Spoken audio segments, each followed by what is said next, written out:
ರಾಜ್ಯ ಸರ್ಕಾರ ಅನುಷ್ಠಾನಗೊಳಿಸಿರುವ ಪಂಚ ಗ್ಯಾರಂಟಿಗಳಲ್ಲಿ ಚನ್ನಗಿರಿ ತಾಲೂಕು 97% ಸಾಧನೆ ಮಾಡಿದ್ದು ಉಳಿದ 3% ಜನರಿಗೆ ಏಕೆ ತಲುಪಿಲ್ಲ ಎಂದು ಪರಿಶೀಲನೆ ನಡೆಸಿ ಸರಿಪಡಿಸಬೇಕೆಂದು ಶಾಸಕ ಬಸವರಾಜ ಶಿವಗಂಗಾ ಹೇಳಿದರು. ಚನ್ನಗಿರಿ ಪಟ್ಟಣದ ತಾಲೂಕು ಪಂಚಾಯತಿ ಸಭಾಂಗಣದಲ್ಲಿ ಹಮ್ಮಿಕೊಂಡಿದ್ದ ತಾಲೂಕು ಪಂಚ ಗ್ಯಾರಂಟಿಗಳ ಅನುಷ್ಠಾನ ಸಮಿತಿಯ ಕಚೇರಿ ಉದ್ಘಾಟಿಸಿ ಅವರು ಮಾತನಾಡಿದರು. ಗ್ಯಾರಂಟಿ ತಂದರೆ ಅಭಿವೃದ್ಧಿ ಸಾಧ್ಯವಿಲ್ಲವೆಂದು ಬಿಜೆಪಿಯವರು ಹೇಳುತ್ತಿದ್ದರು. ಆದರೆ ನಾವು ಪಂಚ ಗ್ಯಾರಂಟಿಯನ್ನು ನೀಡಿದ್ದು ಅಭಿವೃದ್ಧಿಯನ್ನು ಸಹ ಮಾಡುತ್ತಿದ್ದೇವೆ ಎಂದರು. ಶಾಸಕ ಬಸವಂತಪ್ಪ ಮಾತನಾಡಿ, ಮುಂದಿನ ದಿನಗಳಲ್ಲಿ ಗ್ಯಾರಂಟಿ ಜೊತೆಗೆ ಅಭಿವೃದ್ಧಿಯ ಕಡೆಗೂ ಹೆಚ್ಚು ಗಮನ ಹರಿಸಲಿದ್ದೇವೆ. ವಿಪಕ್ಷದವರು ಅನಾವಶ್ಯಕವಾಗಿ ಗ್ಯಾರಂಟಿ ಯೋಜನೆಗಳ ಬಗ್ಗೆ ಅಪಪ್ರಚಾರ ಮಾಡುತ್ತಿದ್ದಾರೆ. ಮತದಾರರು ಇದರ ಬಗ್ಗೆ ತಲೆಕೆಡಿಸಿಕೊಳ್ಳಬಾರದು ಎಂದರು.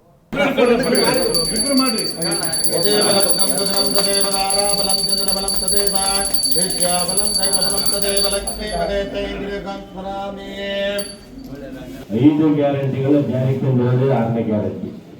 ಯಾಕೆಂದ್ರೆ ಅಷ್ಟು ಹುಡುಗಾಟ ಮಾತಲ್ಲ, ಸುಮಾರು 55,000 ಕೋಟಿ ಇದು ಅಭಿವೃದ್ಧಿ ಮಾಡಬೇಕು. ಈಗ ಬಸವಂತನ ಹೇಳಿದಂಗೆ ಅವರು ಸಹ ಇತ್ತೀಚೆಗೆ ಮೊನ್ನೆ PWC ಕರೆದು ಬಹಳಷ್ಟು ಉದ್ಘಾಟನೆ ಮಾಡಿದ್ರು.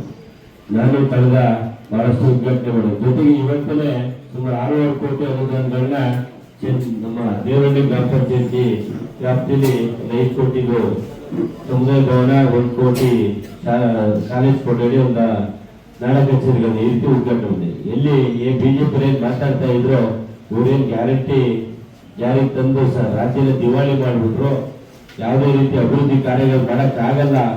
ಮೊದಲೇನಂದ್ರು ಯಾವುದೇ ಕಾರಣಕ್ಕೂ ಇವರು ಗ್ಯಾರಂಟಿ ಜಾರಿಗೆ ತರಲ್ಲ. ಯಾವಾಗ ಗ್ಯಾರಂಟಿ ಜಾರಿಗೆ ತಂದ್ವಿ, ಇವ್ರೇನು ಗ್ಯಾರಂಟಿ ಜಾರಿಗೆ ತಂದ್ರು ಅದ್ರ ಅಭಿವೃದ್ಧಿ ಮಾಡಲ್ಲ. ಈಗ ಅಭಿವೃದ್ಧಿನೂ ಮಾಡಿದ್ವಿ, ಗ್ಯಾರಂಟಿ ತಂದಿವಿ. ಈಗೇನು ಹೇಳ್ತಾರೆ ನೋಡೋಣ. ಯಾವುದು ಹೇಳಕ್ಕೆ ಅವ್ರಿಗೆ ಬಾಯಿಲ್ಲ. ಯಾಕಪ್ಪ ಅಂದ್ರೆ ಬಹಳಷ್ಟು ನೆಮ್ಮದಿ ಅದಕ್ಕೆ ನಮ್ಮ ತಾಯಿಯ ಜೀವನಕ್ಕೆ ನಮ್ಮ ಕಾಂಗ್ರೆಸ್ ಸರ್ಕಾರ ಕಾರಣ ಇದೆ. ಈ ಗ್ಯಾರಂಟಿಯನ್ನು ನಾವು ಐದು ತಂದ್ವಿ. ಅಧಿಕಾರಿಗಳು ಸಹ ಹಗಲು ಕಷ್ಟಪಟ್ಟು ಕೆಲಸ ಮಾಡಿದ್ದಾರೆ. ಆದ್ರೆ ಯಾರಾದ್ರೂ ಒಬ್ಬರು ಫಲಾನುಭವಿಗೂ ಏನಾದ್ರು ಗ್ಯಾರಂಟಿ ತಲುಪಲಿಲ್ಲ ಅಂದ್ರೆ ನಾವು ಮಾಡಿದ್ದು ಸಾರ್ಥಕ ಆಗಲ್ಲ. ಆದ್ರೆ ಆ ಸಾರ್ಥಕತೆ ಬರಬೇಕು. ಪ್ರತಿಯೊಂದು ಮನೆಗೂ ಈ ಗ್ಯಾರಂಟಿ ತಲುಪಬೇಕು ಅಂತ ನಮ್ಮ ಸರ್ಕಾರ ಈ ತಾಲೂಕು ಅನುಷ್ಠಾನ ಸಮಿತಿಗೆ ತಂದಿದೆ. ನಾವೇನು ಮಾಡಿದ್ವಿ, ಭಾಷೆ ಹೇಳಿದ್ವಿ, ಅಧಿಕಾರಿಗಳಿಗೆ ಕೈ ಬಿಟ್ಟು ಅನ್ನೋದು ಕೈ ಕೂಡಲಿಲ್ಲ.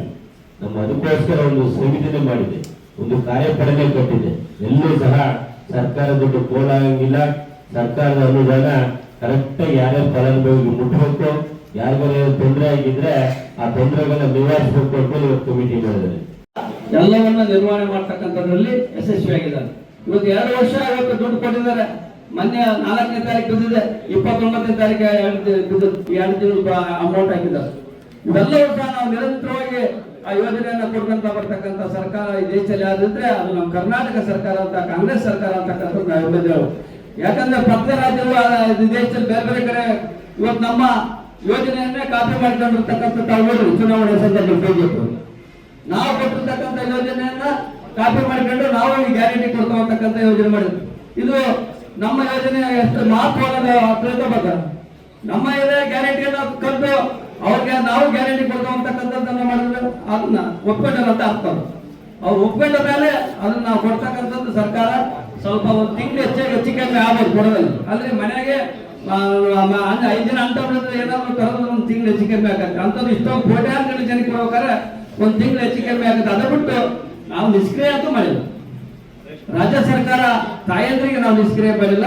ಅವ್ರ ಅಕೌಂಟ್ಗೆ 1 ತಿಂಗಳು ಹೆಚ್ಚು ಕಮ್ಮಿ ಆದ್ರೆ 2 ತಿಂಗಳು ಬಂದಿರ್ತೈತಿ, 3 ತಿಂಗಳು ಒಂದು ಸರಿ ಬಂದಿರುತ್ತೆ. ಎಷ್ಟೋ ಜನ ತಾಯಂದ್ರು ಇವತ್ತು ಕೊಟ್ಟಿರ್ತಕ್ಕಂಥ ಹಣದಲ್ಲಿ ಬೋರ್ ಹಾಕೊಂಡಿದ್ದಾರೆ. ಅವರದ್ದು ಸ್ವಂತ ಅವರೇ ಸ್ವಯಂ ಆಗಿ ಉದ್ಯೋಗ ಪ್ರಾರಂಭ ಮಾಡಿದ್ದಾರೆ. ಅನೇಕ ಯೋಜನೆಗಳು ಬೇರ್ಪಡಿಸಿ ಬರ್ತಾ ಇದ್ವಿ. ಇವತ್ತೆಲ್ಲ ನಾವೆಲ್ಲ ಸಿದ್ದರಾಮಯ್ಯ ನೆನೆಸ್ತಾ ಇದ್ದಾರೆ. ಎಷ್ಟೋ ಜನ ಇವತ್ತು ಬಡವರು ಹೆಣ್ಮಕ್ಳು, ಅದು ಯಾರಿಗಿದು ಮಹತ್ವ ಆಗಿರ್ತಕ್ಕಂಥ ಯೋಜನೆ ಕೊಡುಬಡವರಿಗೆ, ಯಾರು ಕಟ್ಟ ಕಡೆ ಕೊಡ್ಕೊಂಡಿರ್ತಾರೋ ಅವರಿಗೆ 2,000 ರೂಪಾಯಿ ಮಹತ್ವ ಗೊತ್ತಾಗತ್ತೆ. ಆದ್ರೆ ನನಗೆ 2,000 ರೂಪಾಯಿ ಬಂದ್ರೆ ಅದು ಮಹತ್ವ ಗೊತ್ತಾಗುತ್ತೆ. ಯಾರು ನನ್ನ ಹತ್ರ ತಗೊಂತ ಇದ್ರಲ್ಲ ಅವ್ರಿಗೆ 2,000 ರೂಪಾಯಿ ಮಹತ್ವ ಬರ್ತಲ್ಲ. ಬೇಡ ಅವ್ರು ನಾವೇ ಕೇಳಿಲ್ಲ ಕೊಟ್ಟು ಅಂತ. ಆದ್ರೆ ಕಟ್ಟ ಕಡೆ ಬಡ ತಾಯಿ ಇರ್ತಾರಲ್ಲ, ಆ ತಾಯಿಗೆ 1 ರೂಪಾಯಿ ಕಾಲ ಕಷ್ಟ ತಿಂಗಳ, ಆ ಎಮ್ಮನಿಗೆ ತಿಂಗಳಿಗೆ 2,000 ರೂಪಾಯಿ ಬಂದ್ರೆ ಆ ಎಮ್ಮನಿಗೆ ಆ ಖುಷಿ ಇರ್ತಕ್ಕ, ಆ ಎಮ್ಮ ಖುಷಿ ಪಡೋದು ಯಾರು ಪಡೋದು.